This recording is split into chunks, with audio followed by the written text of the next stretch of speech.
नमस्कार, त्रिनेत्र क्लासेस के ऑनलाइन और डिजिटल प्लेटफॉर्म पे आपका हार्दिक स्वागत और अभिनंदन है। आज का जो हमारा टॉपिक होने वाला है वो है स्ट्रक्चर ऑफ ओवेरी, यानी कि अंडाशय की संरचना।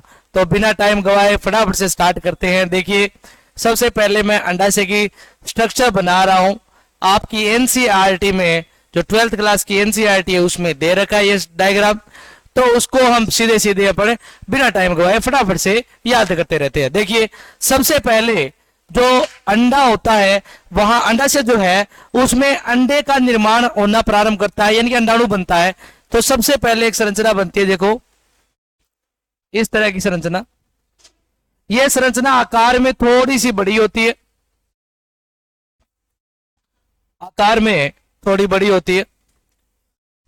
इसे कहा जाता है प्यारे बच्चों प्राथमिक पुट्टिका। प्राथमिक पुट्टिका, इसको प्राइमरी फॉलिकल के नाम से जाना जाता है। इसको इंग्लिश में प्यारे बच्चों प्राइमरी फॉलिकल के नाम से जाना जाता है। जब प्राइमरी फॉलिकल है वो आगे जाकर के परिवर्तित होता है, विकसित होता है और वो कन्वर्ट हो जाता है सेकेंडरी फॉलिकल में, जिसे द्वितीयक पुट्टिका के नाम से जाना जाता है। ये जो पुट्टिका दिख रही है इसको कहते हैं प्यारे बच्चों सेकेंडरी फॉलिकल। सेकेंडरी फॉलिकल या हिंदी में कहते हैं इसको द्वितीयक पुट्टिका। सेकेंडरी फॉलिकल है। उसके बाद सेकेंडरी फॉलिकल कन्वर्ट हो जाता है बेटा आपके टर्सरी फॉलिकल में। तो टर्सरी फॉलिकल जो है उसमें कन्वर्ट हो जाता है। ये जो है बेटा उसे कहते हैं अपने टर्सरी फॉलिकल। टर्सरी फॉलिकल, इसी को हम अलग नाम देते हैं बेटा तृतीयक पुट्टिका।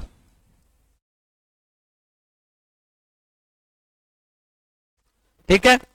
और ये जो टर्सरी फॉलिकल है बेटा एक परिपक्वन पुट्टिका में कन्वर्ट हो जाता है जिसे कहा जाता है ग्राफियन फॉलिकल। तो यहां से ये जो पुट्टक है बेटा इस पुट्टक को बोला जाता है ग्राफियन फॉलिकल। यहां पे कोशिकाएं होती है बेटा ऐसे,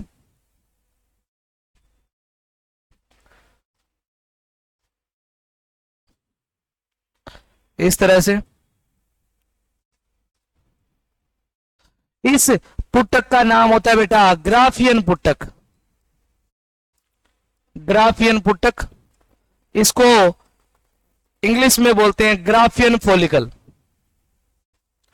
क्वेश्चन आ जाता है प्यारे बच्चों कि जो 14वें दिन अंडोत्सर्ग की घटना घटित होती है वो उस समय कौन सा पुट्टक बना हुआ होता है। तो सीधा याद रखोगे उस समय जो पुट्टक बना होता है उसे कहते हैं ग्राफियन फॉलिकल।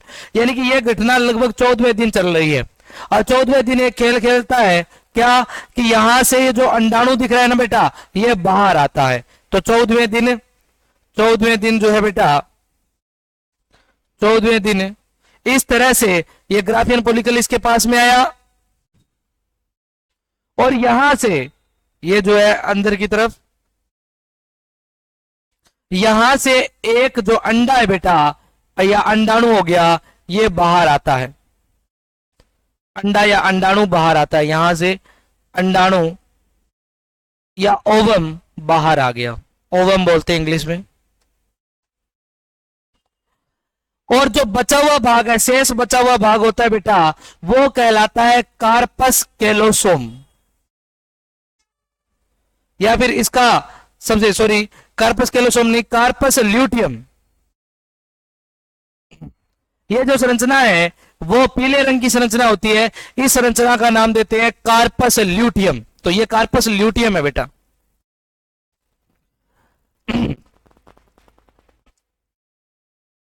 और ये जो कार्पस ल्यूटियम है वो आगे जाकर के कन्वर्ट होती है बेटा एक लाल रंग की संरचना में जिसको कहते हैं कार्पस एल्बिकेंस। इसको कहते हैं कार्पस एल्बिकेंस। तो ये है कार्पस एल्बिकेंस। प्यारे बच्चों ये पूरा का पूरा 1 महीने का प्रोसेस चल रहा है। पहले प्राइमरी फॉलिकल था, सेकेंडरी फॉलिकल था, फिर टर्सरी फॉलिकल आया, फिर मैच्योर फॉलिकल आया, मैच्योर फॉलिकल यानी कि परिपक्व पुटक आया, जिसका नाम दिया हमने ग्राफियन फॉलिकल।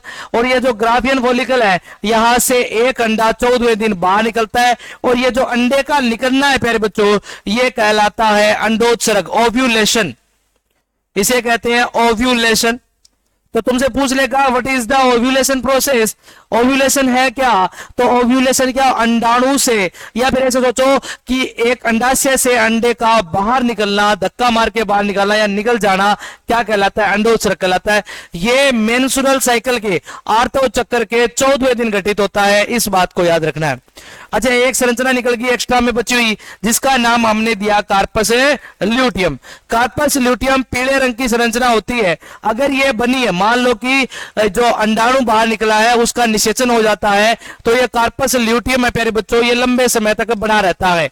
और अगर मान लो नष्ट हो गया, तो यानी कि ये जो पूरा का पूरा अंडाणु वेट करता रहेगा 14 दिन, और 14 दिन के बाद अगर अंडाणु को शुक्राणु नहीं मिला तो ये बाद में नष्ट हो जाएगा, और नष्ट होने के बाद इसको बाहर त्याग दिया जाता है और गर्भाशय से होकर के इसको बाहर विमोचित कर दिया जाता है।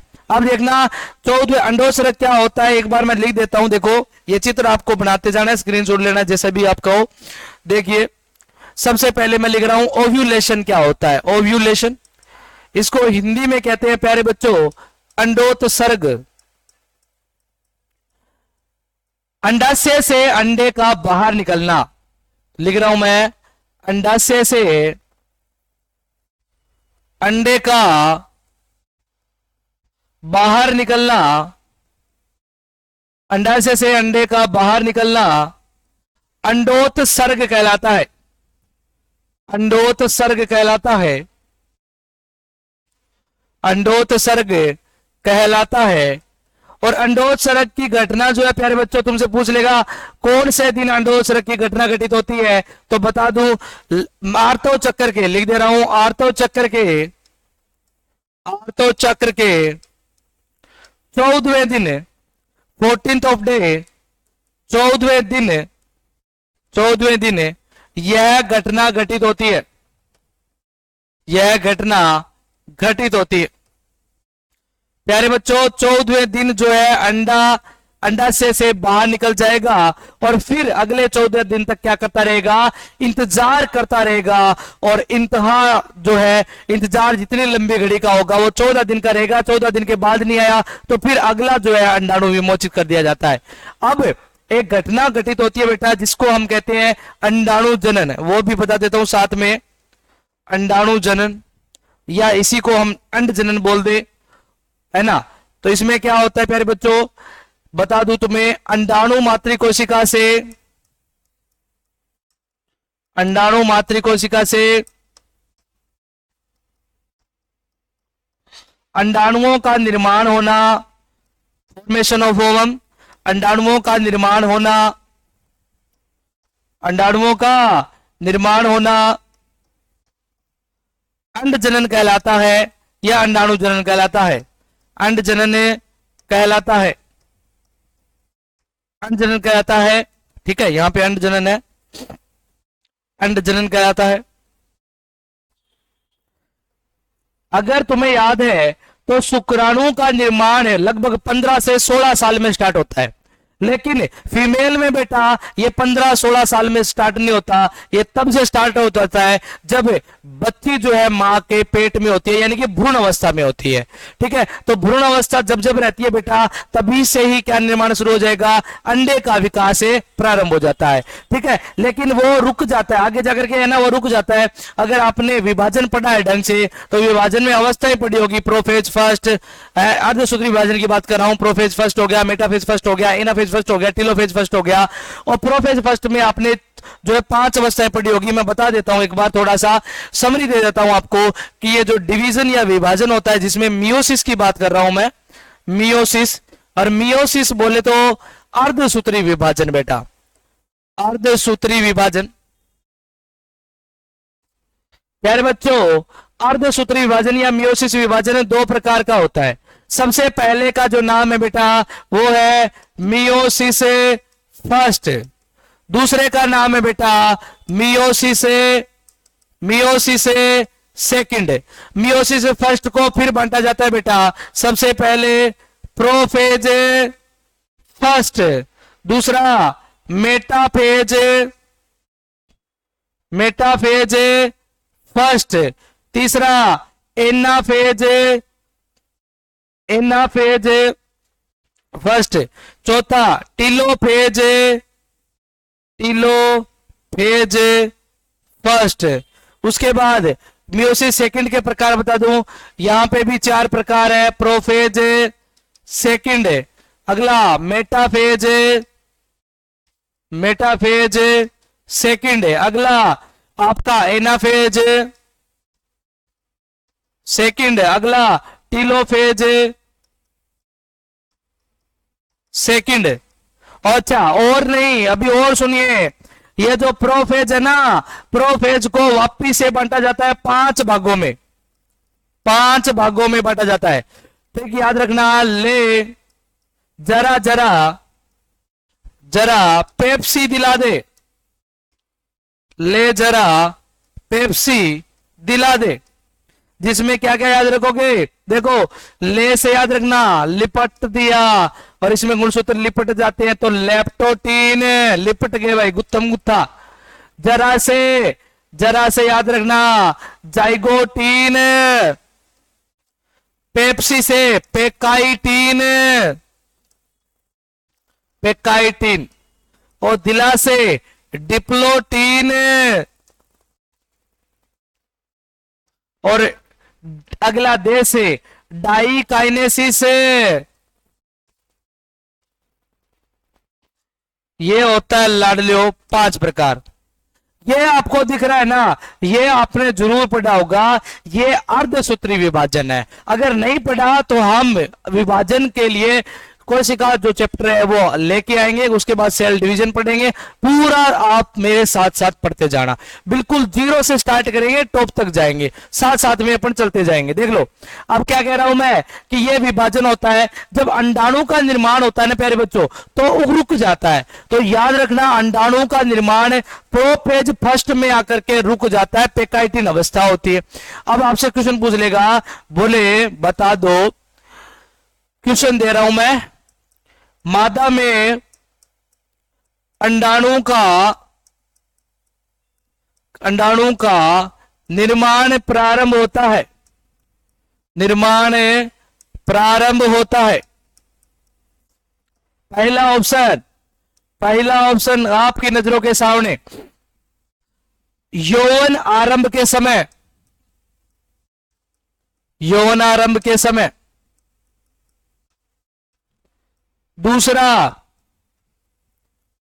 दूसरा अपन दे देते हैं भ्रूण अवस्था में, भ्रूण अवस्था में। तीसरा किशोर अवस्था में, किशोरावस्था में। चौथा वयस्क अवस्था में, वयस्क अवस्था में।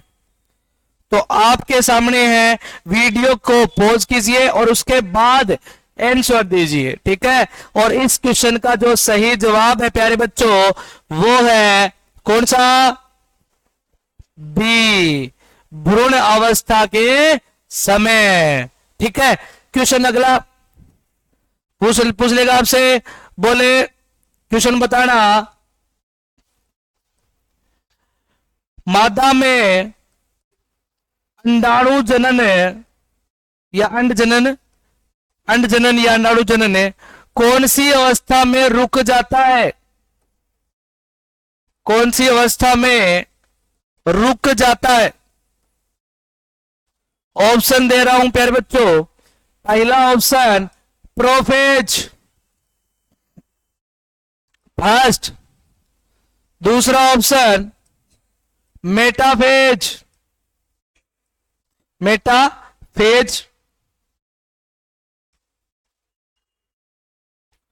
सेकंड, तीसरा ऑप्शन प्रोफेज सेकंड, अगला ऑप्शन चौथा मान लो एनाफेज फर्स्ट। तो ये वापिस से वीडियो को रोक करके आंसर दीजिए और ऑफलाइन वाला तुम बताओ कितना कौन जाएगा? ए। तो इसका सही जवाब है लाडलो प्रोफेज फर्स्ट। और क्वेश्चन आ जाए बोले कितने साल तक विभाजन रुका रहेगा, तो उसका जवाब देखो हर किसी लेडीज में अलग अलग रहेगा, लेकिन इसका जो हमारी एनसीईआरटी के अकॉर्डिंग है वो जवाब जाएगा 14 से 15 साल। 14 से 15 साल तक प्यारे बच्चों क्या होता है? रुका रहता है। हम आइडियल कंडीशन की बात करते हैं, कम ज्यादा हो सकता है, ठीक है। लेकिन 14 से 15 साल के बाद 99% बालिकाओं में क्या होता है? अंडाणु का निर्माण वापस प्रारंभ हो जाता है।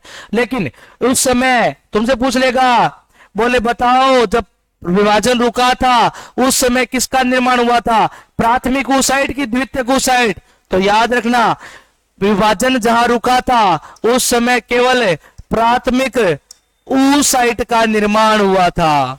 oocyte का निर्माण होता है। और नर की तरह नहीं है कि शुक्राणु जिंदगी भर अलग अलग नए नए बनते हैं। इसमें एक बार में ही अधिकतम संख्या में बन जाते हैं। कितने अंडाणु बनते हैं आपके लिए ये सवाल है, कमेंट सेक्शन में जाकर के जरूर देना भाई एक बार में कितने अंडाणु बन जाते हैं, और वही आगे पूरी जिंदगी भर चलते रहेंगे बताना, उसके बारे में आप बताना। और कल मैं जो टॉपिक लेके आऊंगा वो उस टॉपिक का नाम है प्यारे बच्चों शुक्र जनन और अंड जनन। उसको रे डायग्राम के साथ एनसीईआरटी के डायग्राम के साथ निपटा देंगे और फिर अपन धीरे धीरे आगे इस टॉपिक को पढ़ते जाएंगे। आशा करता हूं छोटी सी वीडियो आपको पसंद आई तो लाइक शेयर सब्सक्राइब जो करना है कर दीजिएगा। फिर मिलते हैं नेक्स्ट वीडियो में, तब तक के लिए जय हिंद जय भारत।